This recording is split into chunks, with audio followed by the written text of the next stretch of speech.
Hello दोस्तों, आप सभी का स्वागत है हमारे YouTube चैनल पे। आज के इस वीडियो में मैं आपको बताने वाला हूं कि सामाजिक विज्ञान जो कि आज आपका पेपर हुआ था तकरीबन 2:30 बजे से लेके 4:30 बजे तक, तो इस हम पेपर को सॉल्व करने वाले हैं। और मैं आपको बता दूं कि इसमें हम पार्ट जो फर्स्ट है, जो कि ज्योग्राफी का पार्ट फर्स्ट है, उसको ही सॉल्व करेंगे और इसके जो बाकी पार्ट हैं उनको हम आने वाले वीडियोज में सॉल्व करेंगे। तो आप देख सकते हैं कि बुकलेट सीरीज ए हमारे पास है, TG05 ये हमारे सब्जेक्ट का कोड है। तो यहाँ पर ये आपके अनुक्रमांक और यहाँ पे जो आपकी OMR शीट है उसका नंबर डलता है। उसके बाद आपको OMR क्रमांक संख्या शब्दों में लिखनी होती है। उसके बाद आपको केंद्र का नाम लिखना होता है और यहाँ पे आपके इन्विजिलेटर के सिग्नेचर होते हैं। यहाँ पर आप टाइम देख सकते हैं, यहाँ पे 2 घंटे का समय दिया जाता है और टोटल मैक्सिमम जो मार्क्स होते हैं वो आपके 500 होते हैं। तो चलिए अब अपने पेपर को सॉल्व करते हैं। तो यहाँ पर एक और बात हमेशा ध्यान रखिएगा कि यहाँ पे गाइडलाइंस में क्लियर है कि आपको ब्लैक बॉल पेन से ही अपने पेपर को सॉल्व करना है। तो चलिए शुरू करते हैं। तो ये आपका रफ वर्क आपको दिया जाता है। अब इसको टर्न कर लेते हैं। तो यहाँ पर आ जाते हैं सबसे पहला क्वेश्चन। तो यहाँ पे पेपर को सॉल्व करने से पहले आप समझ लीजिएगा आपको किस तरीके से करना है। तो सामाजिक विज्ञान भाग 1 पार्ट 1। तो यहाँ पे भाग 1 में 4 प्रश्न, 1 का फर्स्ट, 1 का सेकेंड, 1 का थर्ड और 1 का 4 है। तो OMR उत्तर पत्रक के प्रथम भाग में चुने गए 2 विषयों में से किसी एक विषय के प्रश्न का उत्तर भरना है। तो यहाँ पे बहुत सारा कंफ्यूजन हो गया था बच्चों को जो एग्जाम दे रहे थे कि आपको इनमें से 2 क्वेश्चंस करने हैं या इनमें से 1 करना है। तो यहाँ पर मैं आपको बता दूं कि जो आपने सब्जेक्ट वहाँ पे दिया हुआ है, या फिर आप ज्योग्राफी में से कर रहे हैं, सिविक्स में से कर रहे हैं, हिस्ट्री में से कर रहे हैं, तो यहाँ पे ये जो 4 क्वेश्चन दिए गए हैं, सबसे पहले आपका ज्योग्राफी में से दिया है, फिर हिस्ट्री में से दिया है, फिर इकोनॉमिक्स में से दिया है, फिर सिविक्स में से दिया है।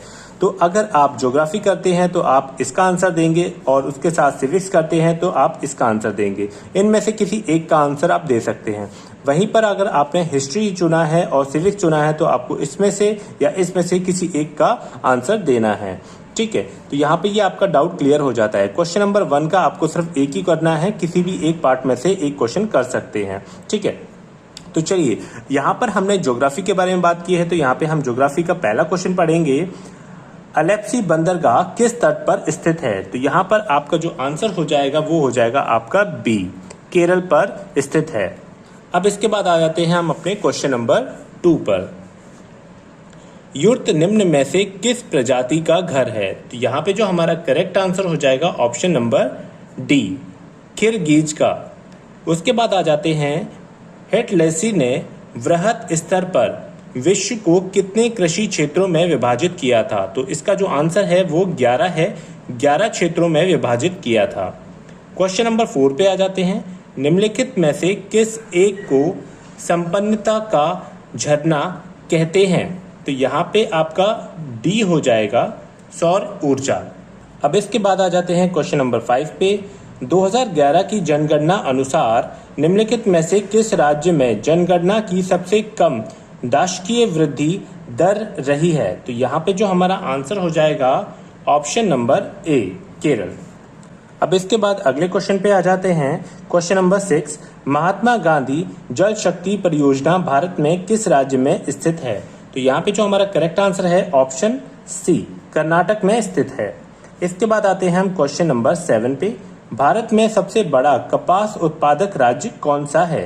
तो यहाँ पे जो हमारा करेक्ट आंसर है ऑप्शन ए, गुजरात में सबसे ज्यादा आपकी कपास उगाई जाती है। ठीक है, अब इसके बाद आ जाते हैं हम क्वेश्चन नंबर 8 पर। यहाँ पर मैं आपको बता दूं कि यहाँ पर आपके ऑलमोस्ट सभी आंसर्स करेक्ट होंगे। हो सकता है 1 या 2 आपके गलत हो जाएं। ठीक है, क्वेश्चन नंबर 8, संसाधन संरक्षण के लिए आवश्यक है। यहाँ पे आपका आंसर हो जाएगा उपयुक्त सभी, क्योंकि ये तीनों जो पॉइंट हैं ये तीनों संरक्षण के लिए जरूरी हैं। क्वेश्चन नंबर 9 पे आते हैं। भूमध्य रेखा पर एक देशांतर की दूरी डैश है। इसका मतलब है आपको बताना है एक देशांतर में कितने किलोमीटर होते हैं। तो यहाँ पे आपका आंसर हो जाएगा ए, 111.32 किलोमीटर। इसके बाद आ जाते हैं क्वेश्चन नंबर 10 पर। निम्नलिखित में से कौन सा युग्म सही नहीं है? तो यहाँ पे कौन सा युग्म सही नहीं है? तो यहाँ पर आपका जो सही आंसर हो जाएगा ऑप्शन नंबर आपका बी, ये आपका गौरीपुर उड़ीसा में नहीं है। तो आपका जो मेल है, बाकी ये सही है, ये सही है, ये सही है, लेकिन यहाँ पर सही नहीं है। तो यहाँ पे आपका बी हो जाएगा। क्वेश्चन नंबर 11, हरित क्रांति से अभिप्राय है। तो यहाँ पे हरित क्रांति से अभिप्राय है, तो यहाँ पे अधिक फसल उगाना ये भी हो सकता है और उच्च उत्पादक वैरायटी प्रोग्राम ये भी हो सकता है, लेकिन ज़्यादातर बच्चे इस क्वेश्चन के साथ गए हैं। तो यहाँ पे उन्होंने बी को सेलेक्ट किया है, कुछ ने सी को किया है। देखा जाएगा कि आपका आयोग इनमें से किसको मानता है। क्वेश्चन नंबर 12, दक्षिण अमेरिका में मोड़दार पहाड़ का उदाहरण दीजिए। तो यहाँ पे आपका नो डाउट एंडीज पर्वत है। क्वेश्चन नंबर 13, निम्नलिखित देशों में से कौन सा एक रबर का प्रमुख उत्पादक नहीं है। तो यहाँ पे नहीं है पे जोर दिया गया है, तो आपको देखना है कि आपका मलेशिया भी है, थाईलैंड भी है, ब्राजील भी है। तो बचा क्या आपका ऑप्शन नंबर सी, यहाँ पे 13 का सी हो जाएगा आपका आंसर। इसके बाद आ जाते हैं हम क्वेश्चन नंबर 14 पे। प्रवाल भित्तियों के उत्पत्ति संबंधी सिद्धांतों में कौन सा सही नहीं है। यहाँ पे आप देखिएगा सही नहीं है। तो यहाँ पे जो हमारा 14 का आंसर हो जाएगा ऑप्शन नंबर बी, डेविस का अपरदन चक्र सिद्धांत इससे संबंधित नहीं है। अब आ जाते हैं क्वेश्चन नंबर 15 पे। क्राल बस्ती डैश से संबंधित है। तो यहाँ पे हमारा जो आंसर है ऑप्शन डी, मसाई से संबंधित है। क्वेश्चन नंबर 16, शिव समुद्रम जल विद्युत ग्रह स्थापित है कर्नाटक में। तो हमारा आंसर है सी। इसके बाद आ जाते हैं हम क्वेश्चन नंबर 17 पर। कथन ए, न्यू इंग्लैंड औद्योगिक प्रदेश विश्व का एक प्रमुख प्रदेश है। कारण आर, औद्योगिक कच्चा माल तथा परिवहन की सुविधा यहाँ अच्छी विकसित है। तो यहाँ पर आपको बताना है पहला सही है या दूसरा सही है। तो यहाँ पे पहला तो सही है ही है, लेकिन जो दूसरा है वो उसको साबित करता है, मतलब कारण बताता है। तो आपको पता होगा कि औद्योगिक वही शहर होते हैं जिनके पास कच्चा माल और परिवहन की सुविधा अच्छी होती है। तो यहाँ पे आपका ए और बी दोनों सही हो जाएंगे और सही व्याख्या है, तो आपका आंसर हो जाएगा ए। इसके बाद आ जाते हैं क्वेश्चन नंबर 18 पर। निम्नलिखित में से किस प्रदेश में जैव विविधता में संपन्नता है। तो यहाँ पे जैव विविधता मतलब ऐसा क्षेत्र जहाँ पर सबसे ज्यादा भिन्न भिन्न प्रकार के जीव जंतु पाए जाते हैं। तो यहाँ पे हमारा करेक्ट आंसर हो जाएगा ऑप्शन ए, उष्ण प्रदेश में। ये वो जगह होती है जहाँ पर अधिक मात्रा में जैव विविधता पाई जाती है। तो अब आ जाते हैं क्वेश्चन नंबर 19 पे। डोकलाम पठार डैश के त्रिसंगम स्थल पर स्थित है। तो यहाँ पे त्रिसंगम स्थल, यहाँ पर आपका आंसर हो जाएगा भारत, चीन और भूटान। तो आपका ऑप्शन है डी। अब क्वेश्चन नंबर 20, प्लेसर निक्षेप पाए जाते हैं option A, B, C, D. तो यहाँ पर जो हमारा करेक्ट आंसर हो जाएगा ऑप्शन ए, जलोढ़ पंखों तथा घाटी तल पर।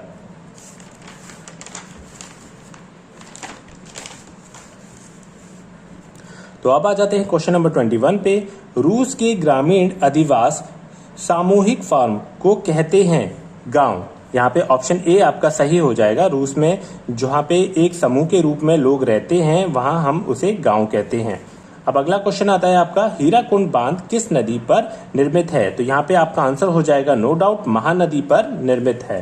तो ये जो आपका आंसर हो गया 22 का आपका सी। क्वेश्चन नंबर 23, भूगोल को मानव परिस्थितिकी विज्ञान के रूप में किसने वर्णित किया है। तो यहाँ पे जो हमारा करेक्ट आंसर हो जाएगा बैरोज ने, ऑप्शन सी। अब अगला क्वेश्चन है, ह्यूमन ज्योग्राफी ए वेलवेयर अप्रोच नामक पुस्तक लिखी है, किसने लिखी है। यहाँ पर जो आपका सही आंसर हो जाएगा ऑप्शन सी, D.M. स्मिथ ने। अब आ जाते हैं हम क्वेश्चन नंबर 25 पर। निम्नलिखित में से किस प्रकार के अधिवास का विकास सड़क, नदी और नहर दोनों के किनारे पर होता है। तो यहाँ पर आपका होगा सी, रेखाकार। आपको पता होगा सड़कें भी ऑलमोस्ट सीधी ही होती हैं, कम मुड़ती हैं। नदियाँ भी अक्सर सीधी ही बहती हैं, कम मुड़ती हैं। तो उनके आसपास जो होगा वो रेखाकार मकानों का निर्माण होता है। तो यहाँ पर आपका सी हो जाएगा। उसके बाद आ जाते हैं 26, गारो राजमहल विदर का निर्माण डैश द्वारा हुआ था। तो यहाँ पर जो है आपका आंसर हो जाएगा डाउन फोल्डिंग, मतलब अर्धभ्रंश। इसके बाद आ जाते हैं हम क्वेश्चन नंबर 27 पे। सामान्यतः इनमें से कौन सा परतदार चट्टानों में पाया जाता है? तो यहाँ पर जो आपका आंसर हो जाएगा करेक्ट सी, सिलिका।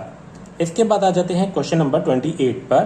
कर्क रेखा निम्नलिखित में से भारत में किस एक राज्य से होकर नहीं गुजरती है? तो ऐसा कौन सा राज्य है जिससे कर्क रेखा नहीं गुजरती है? तो यहाँ पर हमारा जो आंसर हो जाएगा ऑप्शन सी, मणिपुर से होकर नहीं गुजरती है, बाकी त्रिपुरा, मिजोरम और पश्चिम बंगाल से होकर गुजरती है। ठीक है, अब आ जाते हैं हम क्वेश्चन नंबर 29 पर। थानवेल्ड के अनुसार न्यूजीलैंड में डैश प्रकार की जलवायु पाई जाती है। तो दोस्तों क्वेश्चन नंबर 29 का जो करेक्ट आंसर है, अभी रिसर्च चल रही है, जब इसका करेक्ट आंसर मिल जाएगा तो आपको डिस्क्रिप्शन बॉक्स में क्वेश्चन नंबर 29 का आंसर करेक्ट मिल जाएगा। अगर कोई डाउट होता है या हमारे इस वीडियो में कहीं पे कोई आंसर गलत बता दिया जाता है तो वो रिसर्च होने के बाद करेक्शन आपको डिस्क्रिप्शन बॉक्स में मिल जाएगा, तो आपको चिंता करने की बिल्कुल भी कोई बात नहीं है। तो अब आ जाते हैं क्वेश्चन नंबर 30 पर। दक्षिण भारत का सर्वोच्च शिखर आपको पता होगा बी है अनाईमुड़ी। क्वेश्चन नंबर 31, तापीय संकुचन सिद्धांत प्रस्तुत किया गया था। तो यहाँ पे हमारा 31 का जो करेक्ट आंसर हो जाएगा आपका हो जाएगा डी, जेफ्रीज द्वारा। क्वेश्चन नंबर 32, हेक्टोपास्कल डैश मापने के लिए एक इकाई है। तो यहाँ पे आपका क्या हो जाएगा आंसर बी हो जाएगा, वायु दाब, मतलब प्रेशर। अब आ जाते हैं क्वेश्चन नंबर 33, अंतरराष्ट्रीय तिथि रेखा का निर्माण किस वर्ष में किया गया था? तो यहाँ पे आपका करेक्ट आंसर हो जाएगा 33 का बी, 1884 में किया गया था। क्वेश्चन नंबर 34, पिट्सबर्ग औद्योगिक प्रदेश किस देश में अवस्थित है? तो यहाँ पे आपका जो आंसर हो जाएगा 34 का बी, संयुक्त राज्य अमेरिका में स्थित है। क्वेश्चन नंबर 35, कथन ए, अहमदाबाद भारत का मैनचेस्टर कहलाता है। ये बात सही है, कारण अहमदाबाद भारत में सूती वस्त्र उद्योग वाणिज्य उत्पादक है। तो ये भी बात सही है। तो यहाँ पे ए और बी दोनों आपका सही हो जाएगा, तो ऑप्शन ए आपका आंसर हो जाएगा। अब इसके बाद आ जाते हैं हम क्वेश्चन नंबर 36 पर। क्वेश्चन नंबर 36, एकाकी ग्रामीण बस्तियां पाई जाती हैं। ऑप्शन ए आपका करेक्ट आंसर हो जाएगा, सह्याद्री के उच्च भागों में। ये वो जगहें होती हैं जहाँ पर पहाड़ी क्षेत्र होता है, ऊंचे स्थान होते हैं जहाँ पर आइसोलेटेड मतलब सिंगल तरीके से झोपड़पट्टियाँ या अलग अलग मकान दूरी दूरी पर बने होते हैं। अब आ जाते हैं क्वेश्चन नंबर 37 पर। जैव विविधता संरक्षण निम्न में से किसके महत्वपूर्ण है? तो यहाँ पर आपका जो आंसर हो जाएगा पशु एवं पौधे। तो आपको बायोडाइवर्सिटी मतलब जो विभिन्न प्रकार के जीव जंतु हैं उनका बचाव करने के लिए पशु एवं पौधे दोनों को बचाना पड़ेगा, तभी आपको इस तरीके से बायोडाइवर्सिटी कंजर्वेशन आप कर सकते हैं। क्वेश्चन नंबर 38, लेनिनग्राड पत्तन स्थित है। अब ये लेनिनग्राड पत्तन कहाँ पर स्थित है? तो इसका जो आपका आंसर हो जाएगा ऑप्शन बी, रूस में। क्वेश्चन नंबर 39, नीचे लिखी कौन सी चट्टान में जीवाश्म नहीं पाए जाते हैं? जीवाश्म नहीं पाए जाते हैं ये आपके बी, ऑप्शन बी, ग्रेनाइट में नहीं पाए जाते हैं। अब आ जाते हैं क्वेश्चन नंबर 40 पर। मैग्नीज उत्पादक देशों का सही अवरोही क्रम बताइए। तो यहाँ पे आपका जो आंसर हो जाएगा आपका बी हो जाएगा, चीन, भारत, ऑस्ट्रेलिया, दक्षिण अफ्रीका। इसके बाद आ जाते हैं हम क्वेश्चन नंबर 41 पर। ग्राबेन उत्पन्न होता है। अब यहाँ पे जो आपका 41 का करेक्ट आंसर हो जाएगा ऑप्शन सी, भ्रंश से, मतलब फॉल्ट्स की वजह से। अब आ जाते हैं क्वेश्चन नंबर 42 पे। महाद्वीपीय विस्थापन सिद्धांत की पुष्टि हुई है, इनमें से कौन से कथनों सत्य हैं? तो आपको इनमें से सही आंसर बताना है, तो आपका आंसर हो जाएगा डी, 1 2 3 4। आप चारों पॉइंट्स को पढ़ेंगे तो ये चारों पॉइंट सही हैं। ठीक है, अब आ जाते हैं क्वेश्चन नंबर 43 पर। क्वेश्चन नंबर 43, प्रकृति का स्थान एक सलाहकार से अधिक नहीं है, इस कथन को किसने कहा था? तो इसका जो आपका आंसर हो जाएगा आपका आंसर हो जाएगा option number C, Widal day ला ब्लेस। तो इन्होंने इस बात को कहा था कि आपका जो नेचर है वो आपको एडवाइस के तौर पे एडवाइस देता है, उससे और ज़्यादा वो कुछ नहीं करता। ठीक है, अब आ जाते हैं क्वेश्चन नंबर 44 पर। हिमालय के किस भाग में हम करेवा निर्माण को पाते हैं। तो यहाँ पर जो आपका आंसर हो जाएगा आपका कश्मीर हिमालय। ठीक है, आंसर डी। तो दोस्तों यहाँ पर जो आपका आंसर आना चाहिए, आपका आना चाहिए कि नॉर्थ वेस्ट हिमालयाज, लेकिन यहाँ पर ऑप्शंस में आपके कश्मीर हिमालय है, तो आप डी के साथ भी जा सकते हैं और आप अपने सी के साथ भी जा सकते हैं। तो यहाँ पर देखना होगा आयोग किस आंसर को मानता है। अब आ जाते हैं क्वेश्चन नंबर 45 पे। लेटराइट मिट्टी पाई जाती है, इसका आंसर है आपका डी, महाराष्ट्र में। क्वेश्चन नंबर 46, अवर वंडरिंग कॉन्टिनेंट नामक पुस्तक किसने लिखी है? तो यहाँ पे जो आपका आंसर हो जाएगा 46 का ऑप्शन बी, ए डू टोइल्ट। इसके बाद आ जाते हैं हम क्वेश्चन नंबर 47 पे। क्वेश्चन नंबर 47, बुशमैन हॉटेनटाट प्रजाति संबंधित है। तो यहाँ पर आपका जो करेक्ट आंसर हो जाएगा ऑप्शन ए, निग्रोइड प्रजाति से। क्वेश्चन नंबर 48, मृत सागर डैश द्वारा निर्मित एक झील है, इसका जो आपका करेक्ट आंसर हो जाएगा ऑप्शन ए, भ्रंश घाटी। अब आ जाते हैं क्वेश्चन नंबर 49 पे। संभववाद का जनक किसे कहा जाता है? तो संभववाद का जो जनक है वो आपका ऑप्शन ए, लुइसन फेब्रे को कहा जाता है।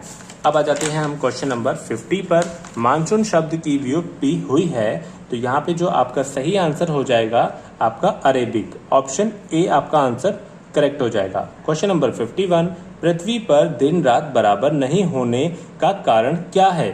तो यहाँ पे दिन और रात बराबर क्यों नहीं होते? कभी दिन बड़े होते, कभी रात बड़ी होती है। तो ऐसा क्यों होता है? ऐसा इसलिए होता है कि आपका जो ऑप्शन डी है, पृथ्वी की दूरी पर झुका होना। ठीक है, तो जैसे ही आप सूरज के पास आते हैं, दिन गर्मी बढ़ जाती है और दूर जाते हैं सर्दियाँ आपकी बढ़ जाती हैं, मतलब रातें बढ़ जाती हैं, दिन छोटे हो जाते हैं। तो ये आपके झुकने की वजह से भी होता है। ठीक है, अब आ जाते हैं क्वेश्चन नंबर 52 पर। भारत का विपुल दुग्ध उत्पादन राज्य डैश है। तो यहाँ पे आपका उत्तर प्रदेश सर्वाधिक दूध उत्पादक प्रदेश है। क्वेश्चन नंबर 53, आर्थिक क्रियाकलापों के विकास का सही क्रम कौन सा है? तो यहाँ पे जो हमारा 53 का करेक्ट आंसर हो जाएगा ऑप्शन सी। पहले आपकी कृषि होती है, फिर भोजन को संग्रहण किया जाता है, फिर नगरीकरण की तरफ भेज दिया जाता है ताकि उसका उपयोग हो सके। अब आ जाते हैं क्वेश्चन नंबर 54 पे। क्वेश्चन नंबर 54, निम्नलिखित में से कृषि क्रांति से संबंधित नहीं है। तो यहाँ पर आप देख सकते हैं ऑप्शन ए, श्वेत क्रांति अंडे और दूध की क्रांति थी। नील क्रांति जो थी आपकी मांस से जुड़ी हुई थी, मांसाहार जो लोग होते हैं उनसे जुड़ी हुई थी। और सी जो थी पीली क्रांति, ये आपकी जो सरसों का तेल है उससे जुड़ी हुई थी। तो यहाँ पे उपयुक्त में से कोई नहीं, तो आपका ऑप्शन हो जाएगा आंसर डी। यहाँ पे आपकी कृषि क्रांति किसी से भी संबंधित नहीं है। तो अब आ जाते हैं क्वेश्चन नंबर 55 पे। पीत वामन किसे कहा जाता है? तो यहाँ पे जो आपका करेक्ट आंसर हो जाएगा सी, सूर्य। अब आ जाते हैं क्वेश्चन नंबर 56 पर। 2001 और 2011 की अवधि में उच्चतम तथा न्यूनतम जनसंख्या घनत्व में अंतर क्रमश डैश में अंकित किया गया है। तो यहाँ पे आप थोड़ा रिसर्च करिएगा तब आंसर लिखिएगा। तो यहाँ पर हमारा जो सही आंसर आ रहा है वो हमारा ए आ रहा है, बट ये इतना श्योर नहीं है। क्वेश्चन नंबर 57, कोरियालिस बल के विषय में निम्नलिखित में से कौन सा कथन सत्य नहीं है? यहाँ पे नहीं है पे आप ध्यान रखिएगा। तो इसका जो आंसर हो जाएगा आपका ऑप्शन ए, यह पृथ्वी के अवतरण का प्रभाव है तथा यह एक काल्पनिक बल है। तो काल्पनिक बल के बारे में बात हो रही है, जो कि ये काल्पनिक बल नहीं होता है। ठीक है, अब आ जाते हैं हम क्वेश्चन नंबर 58 पे। निम्न में से कौन सा युग्म सुमेलित नहीं है? तो यहाँ पे कौन सा सुमेलित नहीं है, जो गलत है आपको उसको चुनना है। तो यहाँ पे जो आपका करेक्ट आंसर हो जाएगा ऑप्शन सी, भूमध्य सागरीय वन कैलिफोर्निया। ठीक है, तो ये सुमेलित नहीं है, तो गलत है, तो मतलब ये आपका आंसर सही है। इसके बाद आ जाते हैं हम क्वेश्चन नंबर 59 पर। तो यहाँ पर आप दोनों सूचियों को ध्यान से देख लीजिएगा और उसके बाद अपने आंसर को मैच कर लीजिएगा। तो यहाँ पे जो हमारा करेक्ट आंसर हो जाएगा ऑप्शन ए। अब आ जाते हैं क्वेश्चन नंबर 60 पर। निम्नलिखित में किसे सामुद्रिक वर्षावन कहा जाता है? तो यहाँ पे जो हमारा 60 का करेक्ट आंसर हो जाएगा ऑप्शन ए, प्रवाल। उसके बाद आते हैं हम क्वेश्चन नंबर 61। निम्नलिखित कथनों का परीक्षण कीजिए तथा नीचे दिए गए कोड का प्रयोग करके सही उत्तर का चयन कीजिए। तो यहाँ पे हमारा जो आंसर करेक्ट हो जाएगा आपका ऑप्शन ए केवल ए सही है, ठीक है, लेकिन बी सही नहीं है। अब आ जाते हैं क्वेश्चन नंबर 62 पर। उपलब्धता के आधार पर निम्न में से कौन सा संसाधनों का वर्गीकरण सही है? तो यहाँ पे संसाधनों का जो वर्गीकरण है सही है, कौन सा है? ऑप्शन ए सर्वसुलभ, सामान्य सुलभ और दुर्लभ, ठीक है।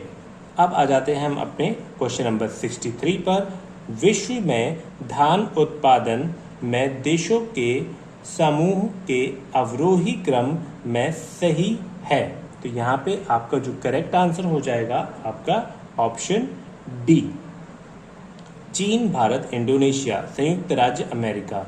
तो उम्मीद है दोस्तों ये हमारा जो क्वेश्चन पेपर है हमने ठीक तरीके से इसको सॉल्व किया है, और अगर इसमें कहीं पर कोई गलती मिलती है तो उसको हम डिस्क्रिप्शन बॉक्स में सही करने की कोशिश करेंगे। तो वीडियो देखने के बाद आप ज़रूर डिस्क्रिप्शन बॉक्स में जाएं और अपने करेक्ट आंसर्स को वहां पर देख लें। तो इस तरीके के और भी सब्जेक्टिव सॉल्यूशंस के लिए हमारे चैनल को आप सब्सक्राइब करें और अपने अधिक दोस्तों तक शेयर करें ताकि आपकी हम मदद कर सकें। तो उम्मीद है दोस्तों ये हमारा वीडियो आपको पसंद आया होगा। हमारा वीडियो आपको पसंद आया तो हमारे वीडियो को लाइक करें, कमेंट करें, सब्सक्राइब करें, अपने सभी दोस्तों में शेयर कर दें, और जो भी सॉल्यूशन और जो भी परेशानी आप फेस कर रहे हैं आप कमेंट जरूर करें, हम उसका रिप्लाई देने की पूरी कोशिश करेंगे। तो अगले वीडियो तक के लिए जय हिंद, जय भारत।